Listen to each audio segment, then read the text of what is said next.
Vamos a dar inicio a nuestra exposición de hoy y vamos a ir a la primera carta a los Corintios, capítulo 10. Vamos a necesitar tres lectores. El primero que lea en 1 Corintios, capítulo 10 y versículos del 1 al 13. El segundo en 1 Corintios 10, del 14 al 22.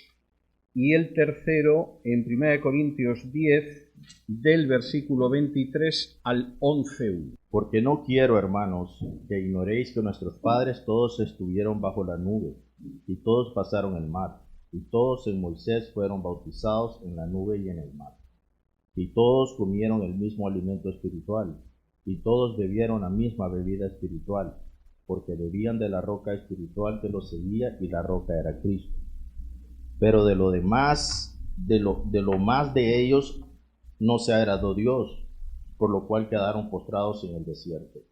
Mas estas cosas sucedieron como ejemplo para nosotros, para que no codiciemos cosas malas como ellos codiciaron, ni seáis idólatras como algunos de ellos. Según está escrito, se sentó el pueblo a comer y a beber, y se levantó a jugar. Ni forniquemos como algunos de ellos fornicaron, y cayeron en un día 23,000. Ni tentemos al Señor, como también algunos de ellos le tentaron, y perecieron por las serpientes. Ni murmuréis como algunos de ellos murmuraron, y perecieron por el destructor. Y estas cosas le acontecieron como ejemplo, y están escritas para amonestarnos a nosotros, a quienes han alcanzado los fines de los siglos. Así que el que piensa estar firme, que no caiga. Mire que no caiga. No os ha sobrevenido ninguna tentación que no sea humana, pero fiel es Dios que no os dejará ser tentados más de lo que podéis resistir, sino que dará también juntamente con la tentación la salida para que podáis soportar. Muy bien. Otro, por favor, del 14 al 22. Por tanto, amados míos, huid de la idolatría. Como a sensatos os hablo, juzgad vosotros lo que digo. La copa de bendición que bendecimos no es la comunión de la sangre de Cristo. El pan que partimos no es la comunión del cuerpo de Cristo. Siendo uno solo el pan nosotros, con ser muchos somos un cuerpo, pues todos participamos de aquel mismo pan. Mirad a Israel según la carne, los que comen del sacrificio no son partícipes del altar. ¿Qué digo pues? ¿Que el ídolo es algo o que sea algo lo que sacrifica a los ídolos? Antes digo que lo que los gentiles sacrifican, a los demonios los sacrifican, y no a Dios. Y no quiero que vosotros os hagáis partícipes con los demonios. No podéis beber la copa del Señor y la copa de los demonios. No podéis participar de la mesa del Señor y de la mesa de los demonios. ¿O provocaremos a celos al Señor? ¿Somos más fuertes que Él? Y otro, por favor, que lea desde el 23 hasta el 11:1. Todo me es lícito, pero no todo me conviene. Todo me es lícito, pero no todo me edifica. Ninguno busque su propio bien, sino el del otro. De todo lo que se vende en la carnicería, comed, sin preguntar nada por motivos de conciencia, porque del Señor es la tierra y su plenitud. Si algún incrédulo os invita y queréis ir, de todo lo que se os ponga delante, comed, sin preguntar nada por motivos de conciencia. Mas si alguien os dijere, esto fue sacrificado a los ídolos, no lo comáis por causa de aquel que lo declaró, y por motivo de conciencia, porque el Señor es la tierra y su plenitud. La conciencia, digo, no la tuya, sino la del otro, pues, ¿por qué se ha de juzgar mi libertad por la conciencia de otro? Y si yo con agradecimiento participo, ¿por qué he de ser censurado por aquello de que doy gracia? Si pues coméis o bebéis o hacéis otra cosa, hacedlo todo para la gloria de Dios. No seáis tropiezos ni a judíos, ni a gentiles, ni a la iglesia de Dios. Como también yo en todas las cosas agrado a todos, no procurando mi propio beneficio, sino el de muchos, para que sean salvos. Sed imitadores de mí, así como yo de Cristo. Muchas gracias. En el capítulo 7, Pablo se ocupa de tratar una serie de problemas sobre el matrimonio, diferencia el repudio del divorcio, habla de la separación, comenta cómo se puede dar el divorcio cuando la persona no es creyente, aunque sería preferible que si es una persona que quiere mantener la vida con el creyente, mantenga ese matrimonio por los niños. En fin, abordaba en ese capítulo 7 una serie de problemas relacionados con el matrimonio, hasta si casarse o no casarse, y en el 8 empieza una sección que no termina en el capítulo 8, sino que va a llegar hasta el final de este capítulo 10. Pablo, en el capítulo 8, empieza a responder una cuestión que es si se puede o no se puede comer el alimento sacrificado a los ídolos. Y como suele pasar muchas veces cuando a alguien le someten una situación de práctica o de doctrina, la gente está muy empeñada en que le soluciones ese problema. O sea, dime sí o no, no me compliques más la vida. Los buenos y grandes maestros jamás hacen eso. Y si recuerdan ustedes, cuando a Jesús se le acercan y le preguntan por un tema, y Jesús responde a ese tema y a continuación lo hila con otros temas, aquí en Pablo encontramos lo mismo. Es decir, generalmente el mal maestro tiene un librito en el que todo es sí y no, y efectivamente el alumno no especialmente trabajador o la persona sin demasiadas inquietudes de profundidad lo que quiere es que le digan sí o no. Dígame usted sí o no. Bien, el buen maestro te contesta, pero aparte de contestarte, tira de ahí para que veas que hay muchos temas relacionados. Pablo empieza diciendo sí, se puede comer perfectamente, pero todo el capítulo 8 lo dedica a mostrar cómo hay otra serie de problemas que están relacionados con eso, como por ejemplo no hacer tropezar a la gente, no poner obstáculos al Evangelio, etcétera, etcétera. Llega el capítulo 9 y no ha terminado con ello, porque como efectivamente le está diciendo a la gente que renuncien a derechos que tienen, dedica el capítulo 9 a poder mostrar que él renuncia a sus derechos. No es algo que él diga, bueno, tenéis que hacer esto, ese es vuestro problema, no tiene nada que ver con mi vida, sino que Pablo dedica todo un capítulo a mostrar que el primero que está dispuesto a renunciar a derechos que tiene y que son justos es él, porque hay otras prioridades.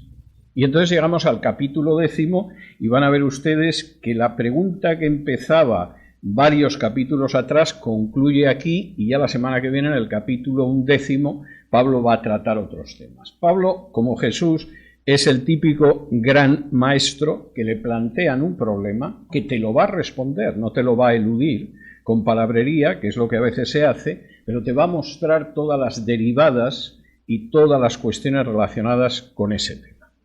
Al final del capítulo 9 nos habíamos quedado con ese Pablo que hablaba de que tenemos que correr la carrera para ganarla y que la vida es un combate de boxeo, es un pugilato, y que él a los impulsos de la carne los golpeaba debajo del ojo, que es el término que aparece en griego y que es un término del boxeo, es un término además letal.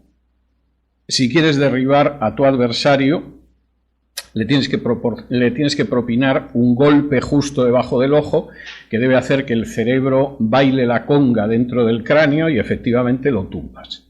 Y Pablo utiliza ese término que lamentablemente en nuestra traducción pues no puedes explicar todo eso, aunque tengo que decir que en mi Biblia de estudio, que Dios mediante aparecerá en junio, sí hay una nota específicamente explicando ese golpe debajo del ojo.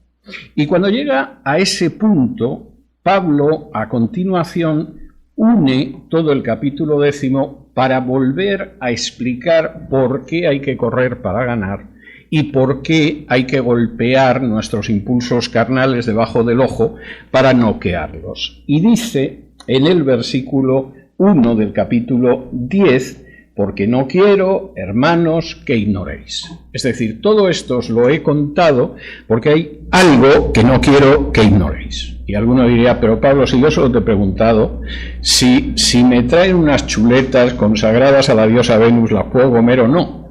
Bien, no voy a eludir esa cuestión, pero aquí hay mucho más de lo que tú te creas que esas chuletas. ¿Y qué contesta Pablo? Pues esto es tremendo. Tened en cuenta que no basta con pertenecer a un grupo religioso para pertenecer a Dios. Para mucha gente, la pertenencia a un grupo religioso garantiza que perteneces al grupo de Dios. Es típico en las sectas o en la Iglesia Católica. O sea, si tú eres católico, estás en la única iglesia verdadera fuera de la cual no hay salvación, y eso te garantiza que estás bien. Pero eso te lo diría un mormón, te lo diría un testigo de Jehová, o te lo diría un adventista del séptimo día. Tú estás en el grupo correcto, y estar en el grupo correcto te garantiza que estás bien. Como diría un testigo de Jehová, en la organización de Dios. La organización de Dios, en el pasado era Israel, la organización de hoy de Dios son los testigos cristianos de Jehová, y por lo tanto estás en el buen sitio. Y Pablo dice, si alguien piensa que por el simple hecho de que va a las reuniones, se ha podido bautizar, en fin, forma parte de la congregación, etcétera, está en la relación correcta con Dios, está ignorando algo que me voy a detener en ello para que lo tengáis claro. Y os voy a dar un ejemplo muy importante, que es el del propio pueblo de Israel. Nosotros vivimos en una época bastante distinta de otras épocas de la historia, tengo que decirlo, pero vivimos en una época totalmente atontada por la propaganda favorable a Israel. O sea, hemos llegado a un punto que cualquier atrocidad que pueda cometer el Estado de Israel siempre está justificada. Y si no hay justificación, nos la inventamos o la sacamos de la manga o lo que sea. Hay pocas cosas que revelen una ignorancia mayor de las Escrituras que lo dice. Y además lo dice de una manera que es tremenda. El Israel del Éxodo contó con una serie de características que no tiene, bueno, no digo el Estado de Israel, ni los judíos de ahora, ni cosa parecida. Y a pesar de todo eso, no agradó a Dios. Lo que define el hecho de agradar a Dios no es el pertenecer a un determinado grupo, no es el tener el carnet de un grupo, no es tener la membresía de un grupo, es determinadas conductas. Y en este sentido, Pablo es muy claro. Él va a citar 4 cosas que se daban en aquel Israel que vivió el Éxodo, además una época central, porque es cuando Israel se convierte en algo sólido. Hasta entonces eran unas tribus desperdigadas, sometidas a esclavitud en Egipto, y con el Éxodo se convierten en una nación. Y Pablo va a dar una serie de notas que no se dan hoy en día. Por ejemplo, versículo 1. Porque no quiero, hermanos, que ignoréis que nuestros padres todos estuvieron bajo la nube y todos pasaron el mar. Primero, ese pueblo de Israel del Éxodo, y esto no podéis ignorarlos, todos tuvieron una protección directa de Dios. Dios se manifestaba como un pilar de fuego o como una nube que marcaba que iba protegiendo a ese pueblo. Esta gente, todos estuvieron bajo la protección de la nube y todos pasaron el mar de las cañas. El Yam Suf, como aparece en la Biblia, aunque algunos se empeñan en traducirlo por el mar Rojo. De manera que cuando venían detrás los ejércitos del faraón y los tenían acorralado con el mar a las espaldas, lo que pasó es que ellos tenían la protección de Dios y pudieron pasar ese mar sin que el ejército del faraón les pudiera hacer ningún daño. El ejército del faraón quedó aniquilado cuando de pronto el mar se cerró y cayó sobre su caballería y sobre su ejército de carros. Segundo, esa gente, además, versículo 2, todos en Moisés fueron bautizados en la nube y en el mar. Aparte de tener la experiencia del Éxodo y de la protección de Dios, fue como si pasaran por un bautismo. Por cierto, aprovecho para decir que el verbo baptizo, que es bautizar, y del que viene bautismo, es un verbo que en griego significa sumergir. No puede haber nunca un bautismo cuando tú le echas un chorrito de agua a un niño.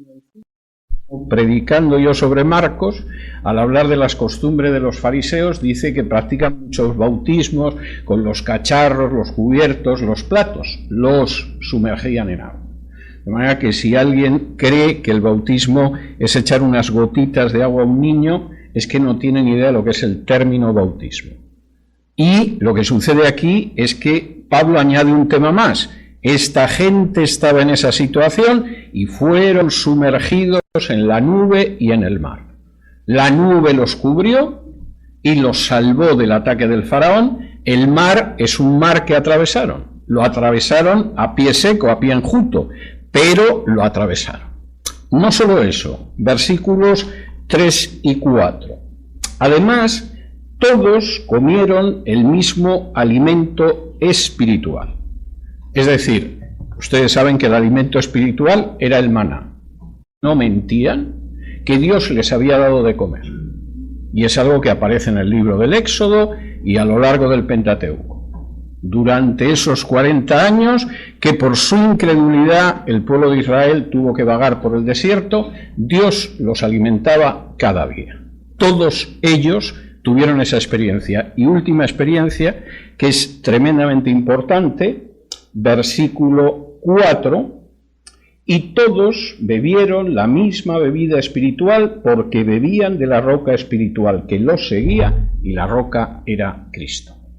De nuevo, el significado de las palabras, y me detendré en esto en el taller de hermenéutica de la semana que viene, es muy importante. La única roca, la única piedra dentro de las escrituras del Antiguo Testamento es el propio Dios. Afirmar que la roca o la piedra sobre la que se levanta la Iglesia es Pedro, no solo es de una ignorancia del Nuevo Testamento pasmosa, es una blasfemia. La única roca sobre la que estamos, sobre la que se levanta el edificio de Dios, sobre la que Dios actúa, es el mismo Dios. Y cuando aquí Pablo está diciendo que la roca era Cristo, está afirmando muy claramente la divinidad de Cristo, porque la palabra Cristo no aparece en todo el libro del Éxodo, pero sí aparecen constantes referencias a Dios que va protegiendo al pueblo de Israel. Ahora, lo que dice Pablo es muy importante. Si recordáis lo que está escrito en el libro del Éxodo, lo que vemos es que todos estuvieron bajo la protección de la nube y todos pasaron el mar de las cañas. Lo que vemos es que todos fueron bautizados, estuvieron bajo la nube y pasaron a través del mar. Lo que vemos es que a todos los alimentó Dios.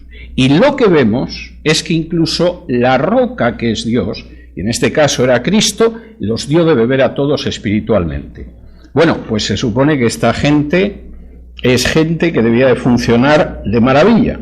Pues no. Versículo 5.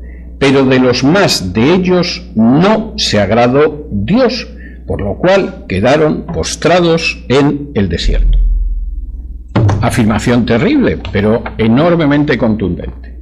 Si alguien piensa que por pertenecer al grupo humano que quieras, efectivamente la simple pertenencia, la simple participación de determinadas circunstancias espirituales significa que Dios se agrada de ti, estás muy equivocado.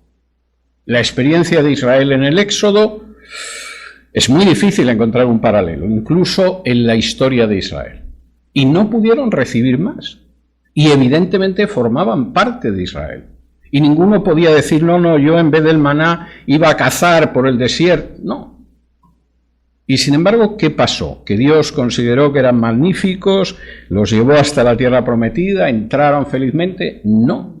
La mayor parte, sus huesos quedaron tendidos en las arenas del desierto. ¿Y por qué? Porque Dios no se agradó con ellos. Y esto es algo verdaderamente tremendo. Y entonces aquí Pablo introduce un elemento más.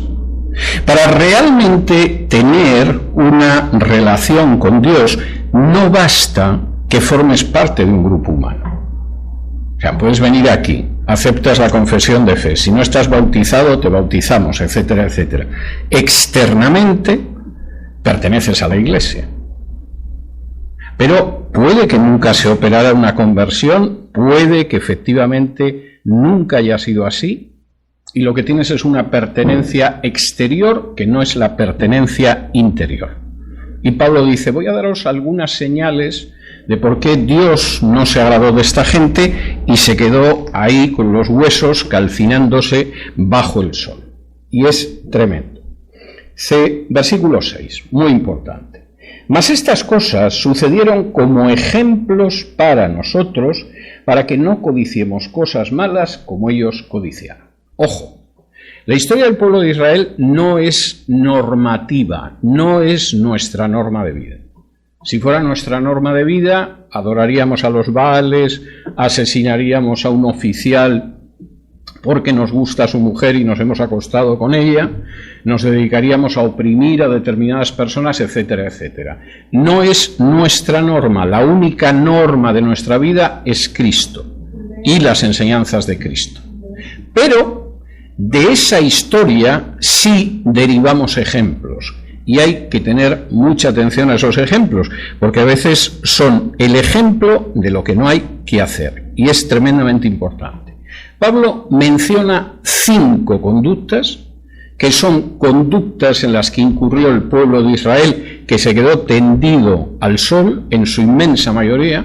Josué, por ejemplo, no, Caleb no, pero la inmensa mayoría quedó fuera.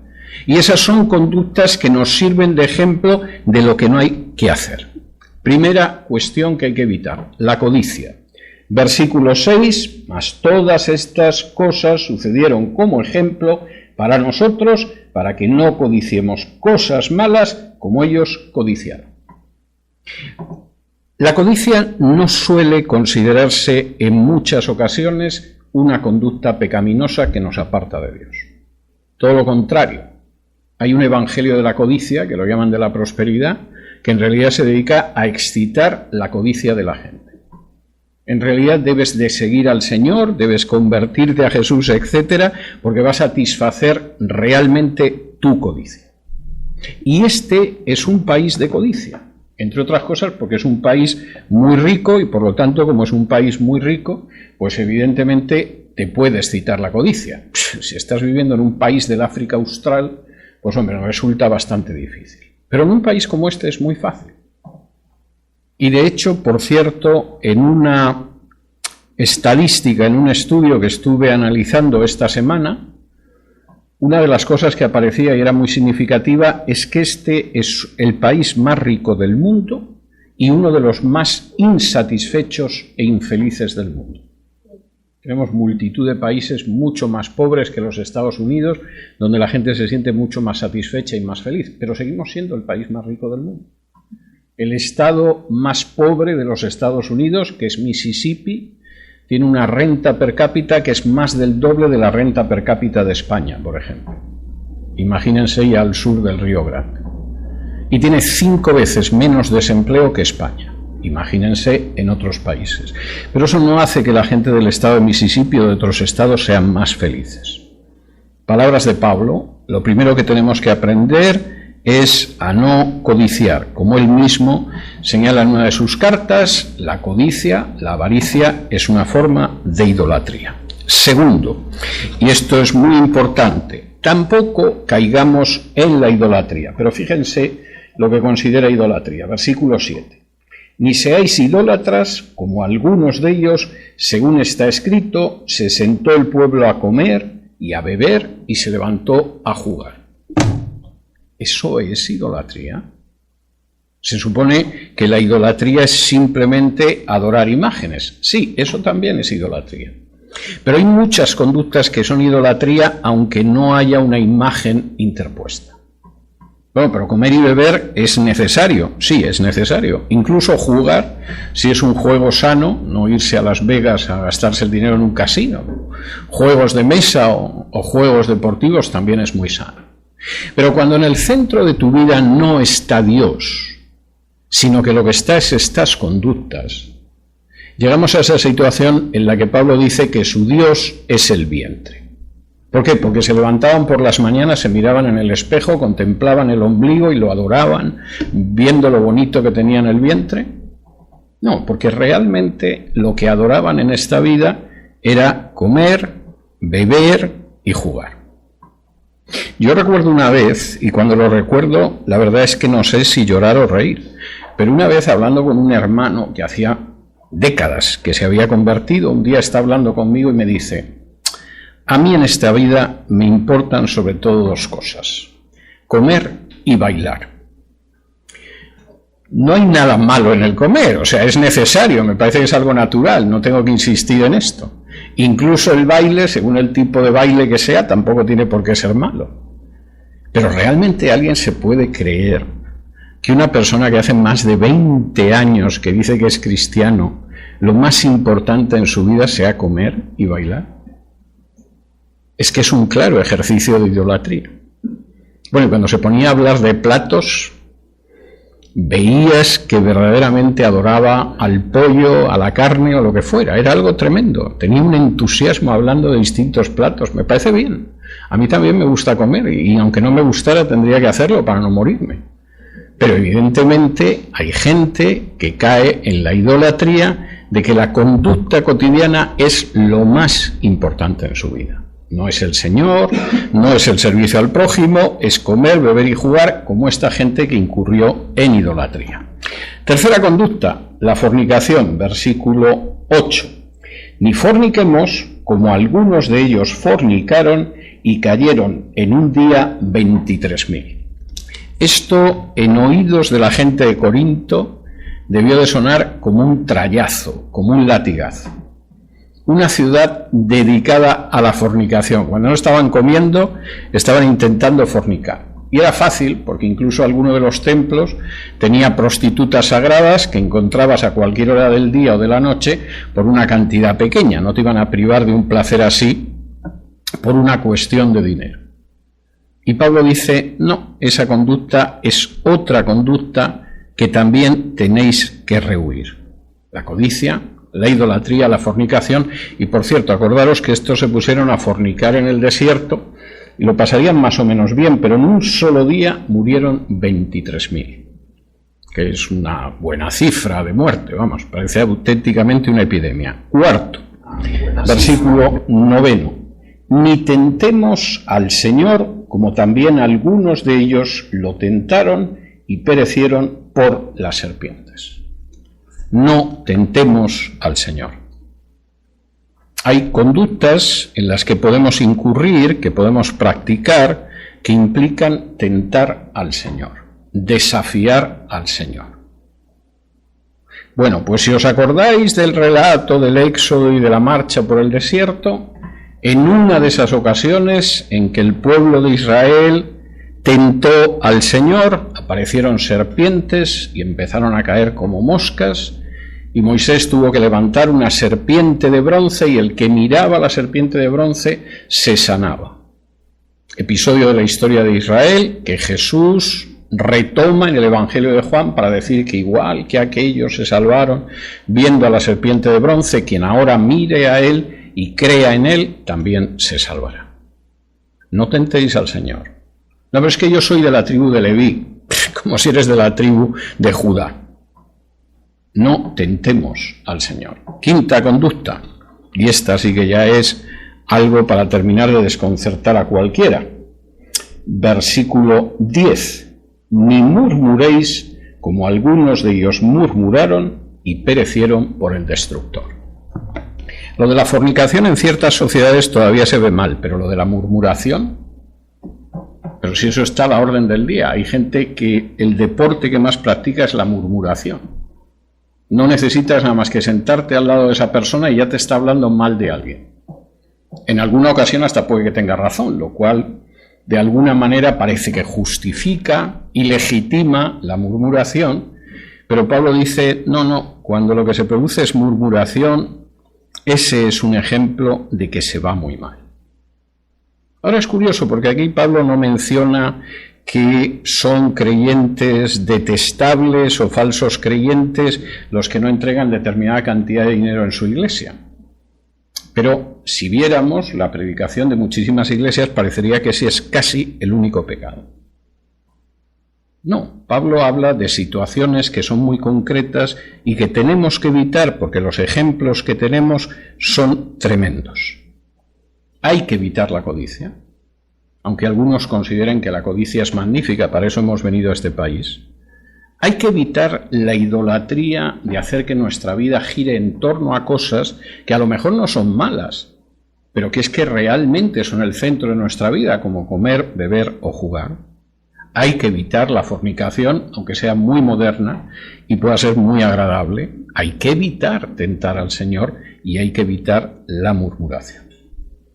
¿Y por qué hay que hacer todo eso, Pablo, que nos estás angustiando con el dichoso capítulo 10? Fundamentalmente hay que hacer eso por 4 razones.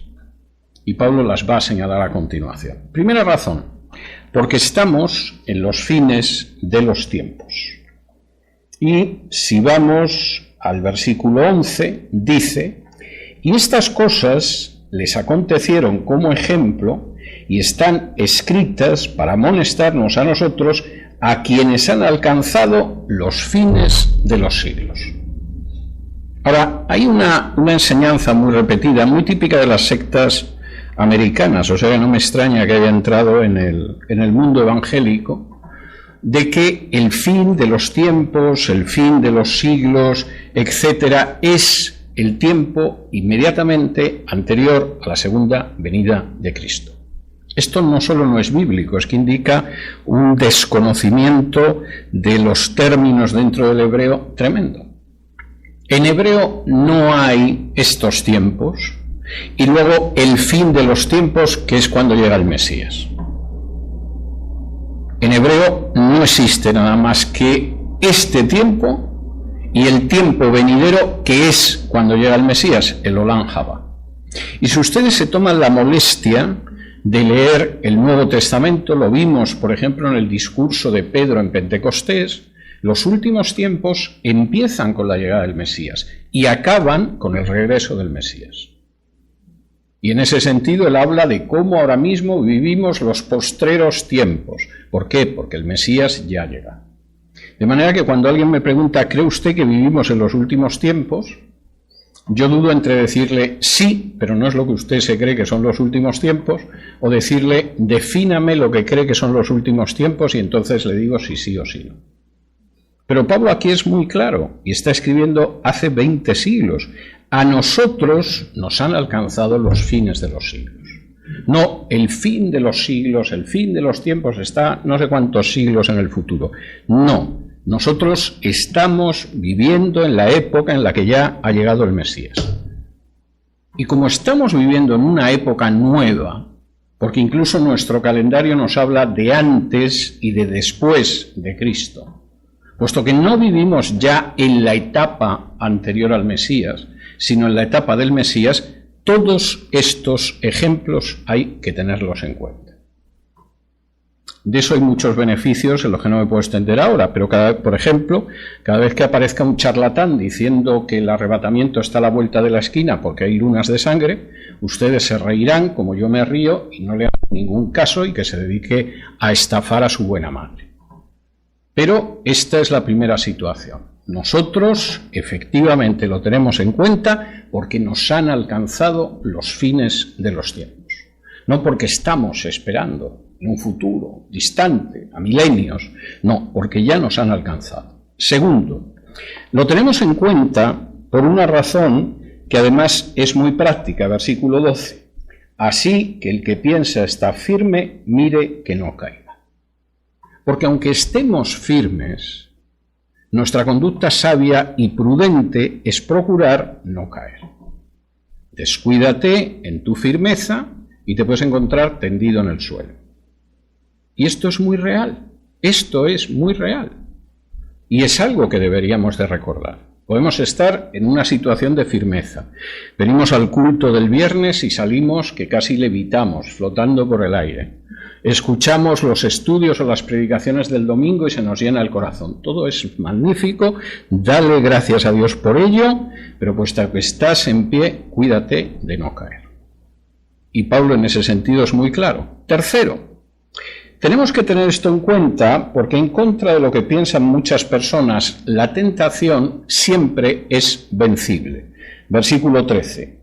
No os ha sobrevenido ninguna tentación que no sea humana, pero fiel es Dios que no os dejará ser tentados más de lo que podéis resistir, sino que dará también juntamente con la tentación la salida para que podáis soportar. No, es que la tentación es irresistible. Usted no se imagina lo guapísimo, amable y agradable que es mi jefe. Es que lo que me pida mi jefe, aunque sea más allá de preparar un informe, yo se lo tengo que conceder, porque yo a ese hombre no le puedo realmente negar nada. O usted no se imagina cómo está mi compañera de trabajo. Es que camina y parece que se va a romper de cómo está. Es una tentación absolutamente irresistible. O usted se cree que yo puedo llevar más de un cuarto de siglo contando billetes en la ventanilla del banco, pasando que habrán pasado por mis dedos millones, y en algún momento no me puedo llevar algún billete. Si es que es imposible. Y Pablo dice, ninguna tentación va más allá de lo que se puede vencer humanamente. Y además Dios no va a dejar nunca que seáis tentados más allá de lo que podáis resistir. Y con la tentación va a venir la salida para que podáis soportar. Pero esto es insoportable. No, no es insoportable. Podemos resistir esa tentación. El Señor nunca va a permitir que seamos más tentados de lo que podemos resistir. Pero pregúntate, ¿quieres resistir la tentación o estás deseando caer en ella? Oscar Wilde, que era un escritor de talento británico y un gran cínico, decía que la mejor forma de vencer la tentación es dejarse caer en ella. Acabó pasando años en la cárcel por ser homosexual y además haber tenido entre sus amantes al hijo de un importante lord inglés. Ya no levantó cabeza después de aquello, aunque todavía vivió algunos años. Y supongo que en algún momento debió de pensar que caer en la tentación no le había salido tan bien y que si hubiera seguido viviendo tranquilamente con su mujer y sus hijos, hubiera podido acabar sus días feliz y respetado, y no como acabó miserablemente en una fonducha en Francia. Y Pablo está diciendo esto, tenerlo en cuenta. No solo es que estamos en los finales de los tiempos, no solo es que hay que cuidar de no caer, es que además las tentaciones son vencibles. Y cuarto, y esto es muy importante, estamos rodeados por una sociedad idolátrica. Pero vamos a vencer a esa sociedad idolátrica. Versículos del 14 al 22 dice: por tanto, amados míos, huid de la idolatría, como a sensatos os hablo, juzgad vosotros lo que digo. La copa de bendición que bendecimos no es la comunión de la sangre de Cristo. El pan que partimos no es la comunión del cuerpo de Cristo. Siendo uno solo el pan, nosotros, con ser muchos, somos un cuerpo, pues todos participamos de aquel mismo pan. Mirad a Israel según la carne. Los que comen de los sacrificios no son partícipes del altar. ¿Qué digo, pues? ¿Que el ídolo es algo o que sea algo lo que se sacrifica a los ídolos? Antes digo que lo que los gentiles sacrifican a los demonios lo sacrifican y no a Dios, y no quiero que vosotros os hagáis partícipes con los demonios. No podéis beber la copa del Señor y la copa de los demonios, no podéis participar de la mesa del Señor y de la mesa de los demonios, o provocaremos a celos al Señor. ¿Somos más fuertes que Él?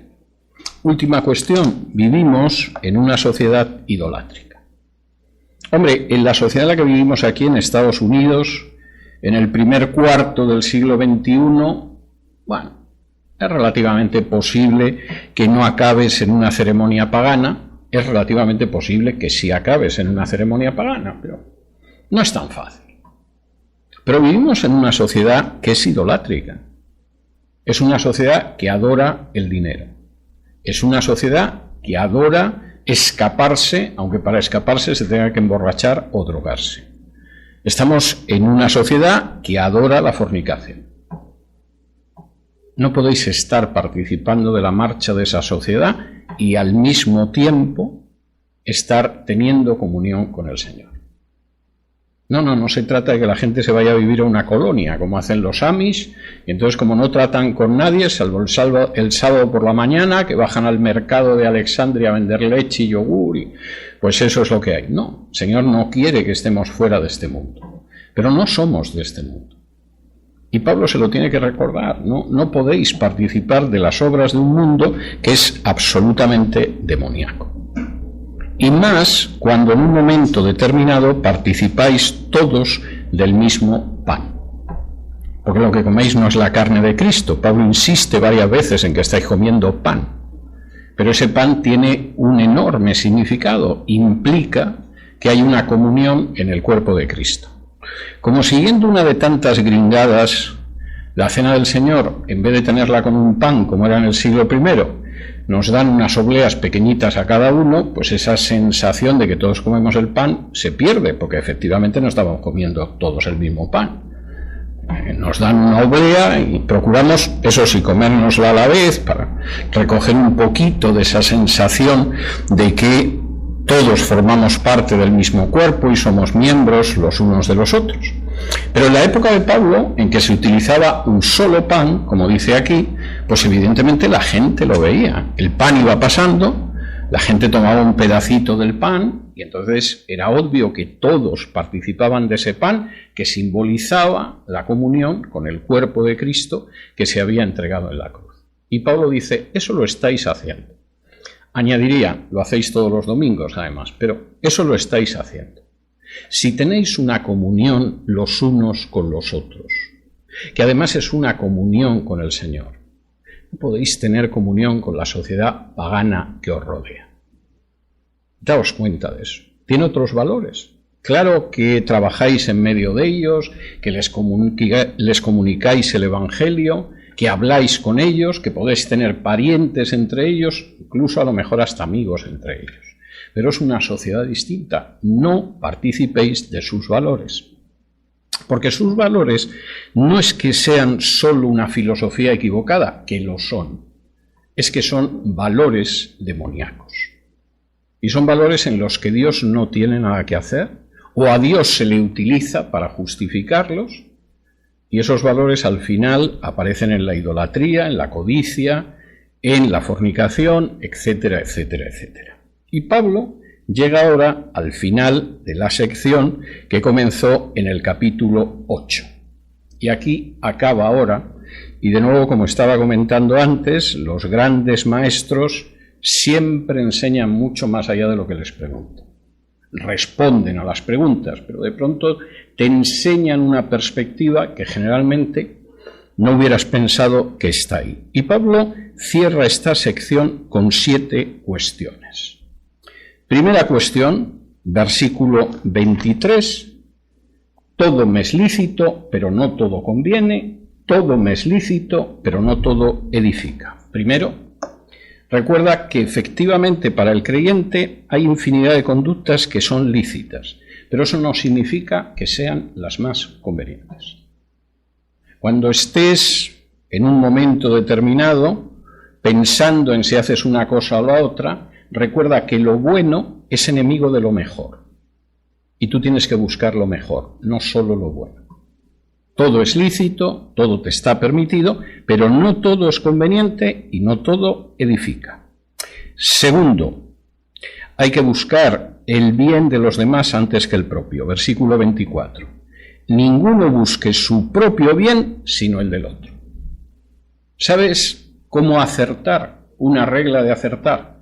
Piensa en el otro y busca el bien del otro en vez de pensar en primer lugar en tu propio bien. Aunque vivamos en una sociedad que continuamente te está diciendo que pienses en ti, segundo en ti y tercero en ti. Generalmente para que el que te lo dice te pueda robar mejor, claro está, pero esto no te lo dice. Pero sí insisten en que busques sobre todo lo tuyo.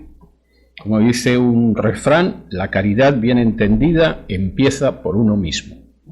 Y es para decir, pues si empieza por uno mismo, ¿dónde está la caridad?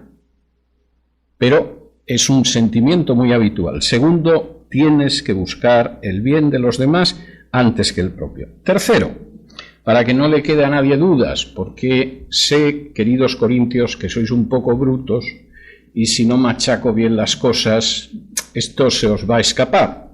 Tercero, se puede comer de todo. Por si os habéis perdido en estos capítulos de lo que dije ya, en el sexto os lo recuerdo ahora, versículo 25. De todo lo que se vende en la carnicería, comed sin preguntar nada por motivos de conciencia, porque del Señor es la tierra y su plenitud. Podéis comer de todo. No, pero es que los adventistas del séptimo día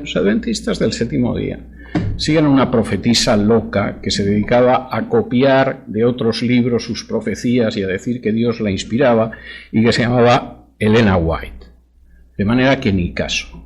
La Escritura lo que dice claramente es que cualquier cosa que encuentres en la carnicería la puedes comer sin ningún problema de conciencia. Hombre, si venden sesos humanos, no, pero ya entendemos que en la carnicería estamos hablando de carne, de derivados de la carne, etcétera, etcétera. Cuarto, podéis comer de todo, pero evitad que el hermano débil tropiece. Versículo 28 al 30. Mas si alguien os dijere, esto fue sacrificado a los ídolos, no lo comáis por causa de aquel que lo declaró y por motivos de conciencia, porque del Señor es la tierra y su plenitud. La conciencia, digo, no la tuya, sino la del otro. Pues, ¿por qué se ha de juzgar mi libertad por la conciencia de otro? Y si yo con agradecimiento participo, ¿por qué de ser censurado por aquello que doy gracias? Si en algún momento alguien te dice, ¿pero qué estás comiendo? ¿Tú sabes de dónde viene eso? El dulce tiene un aspecto muy bueno, pero ¿sabes que son las yemas de Santa Teresa? Deja las yemas de Santa Teresa. Por supuesto que las puedes comer, pero no merece la pena hacer daño a un hermano que tiene escrúpulos de conciencia. Por razones de conciencia no lo comas. No por tu conciencia, que a ti tu conciencia te dice que...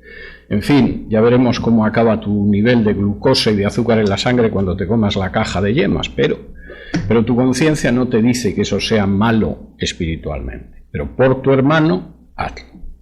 Quinto, todo esto, en última instancia, lo hacemos. ¿Por qué lo hacemos? Para la gloria de Dios. Versículo 31. Si pues coméis, o bebéis, o hacéis otra cosa, hacedlo todo para la gloria de Dios. Yo sé que efectivamente aquí la pregunta es, ¿puedo comer la carne sacrificada a los ídolos? Pero aquí hay muchas más cuestiones. Está el no hacer tropezar al hermano, está el hecho de que todo lo que hagáis en vuestra vida tiene que hacerse para la gloria de Dios. Y sexto, está también el hecho de que tenéis que buscar la salvación de todos.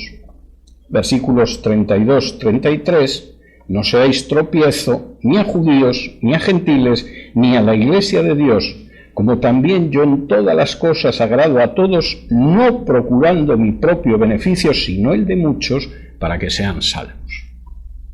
Nuestra vida no la vivimos en función de nosotros, nosotros vivimos nuestra vida, pero no es una vida centrada en nosotros.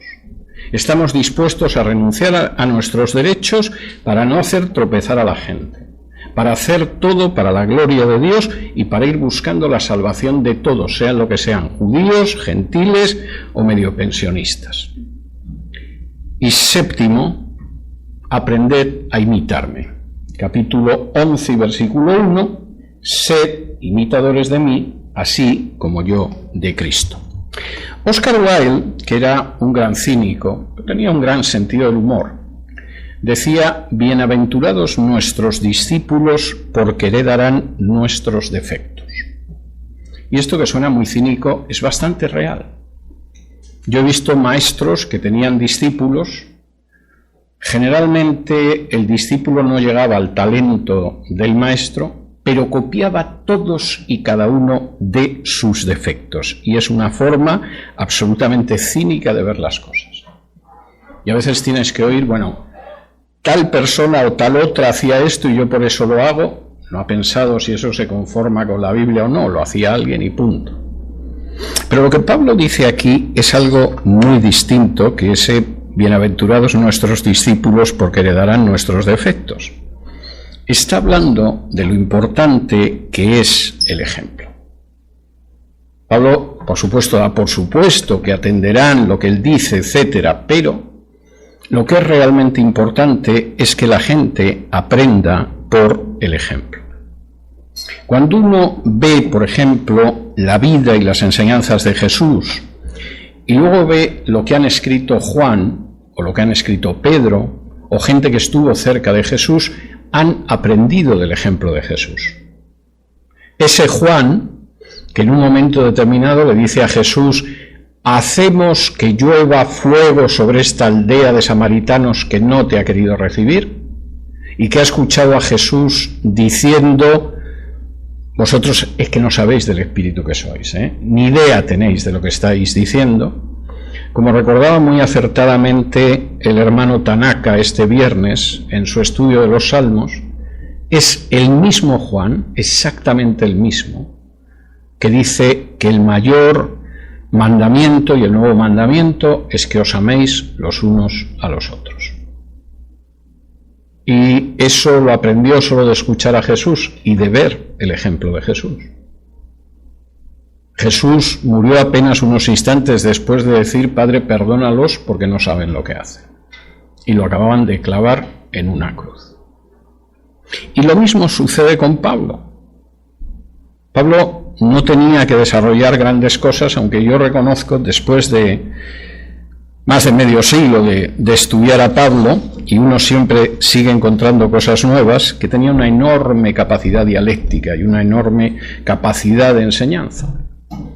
Pero en no escasa medida era el hecho del ejemplo de Pablo lo que determinaba lo que tenían que hacer las cosas. Cuando, como vimos en Hechos, se despide de los ancianos y les dice que no le van a volver a ver, claro que menciona el pasaje de Jesús, que no aparece en los evangelios, pero que era conocido, de que hay más felicidad en dar que en recibir. Pero Pablo también dice: vosotros sabéis que yo no he codiciado ni el oro ni la plata de nadie, que con mis propias manos me he mantenido yo y he mantenido a la gente que va conmigo. Vosotros sabéis cuál es mi ejemplo. Aprended de ese ejemplo. Y cuando Pablo llega al final de esta sección, la semana que viene vamos a ver que se va a meter en el culto de la iglesia, que había problemas, pero cuando Pablo llega al final de esta sección está diciendo: si me veis, ¿qué habéis aprendido? ¿Que yo hago valer mis derechos como apóstol por encima de todo? No. Vosotros lo que habéis visto es que yo renuncio a mis derechos como apóstol, de estar casado, de recibir dinero para trabajar como misionero, etcétera, etcétera. ¿Vosotros qué habéis aprendido? Que yo me aferro a mis derechos y que efectivamente lo importante es que puedo comer cualquier cosa porque soy cristiano. No. Lo que habéis visto es que yo me hago judío a los judíos, me hago gentil a los gentiles, pienso que de esa manera podré ganar a alguien para Cristo. Lo que habéis visto en mí, que lo importante es hacer las cosas para la gloria de Dios, que lo importante no son los derechos, sino muchas veces el saber renunciar a esos derechos por causa del Evangelio, que mi vida tiene como prioridad la gloria de Dios. Imitadlo. Imitad lo que habéis visto. Y por cierto, dicho sea de paso, y solo voy a tomar un minuto más, eso es algo que aplica en todas las áreas de nuestra vida. No puedes decir a tu hijo que es muy malo fumar cuando te ve fumarte una cajetilla de cigarrillos tras otra en casa. No puedes pretender que tu hijo guarde respeto a las mujeres si tú a tu esposa la gritas como si fuera la tonta del barrio. No puedes pretender que tu hijo sea idealista cuando tu hijo ve que lo único que te importa es el dinero que te vas a llevar de cualquier cosa que hagas. No puedes pretender que tu hijo lea la Biblia cuando tú en realidad dedicas mucho más tiempo a ver los deportes en la televisión y a beber cerveza que a abrir la Biblia y estudiarla. No puedes pretender que tu hijo trate con respeto a sus hermanos si tú eres la persona más irrespetuosa a la hora de dirigirte a tu marido. Es que no lo puedes pretender.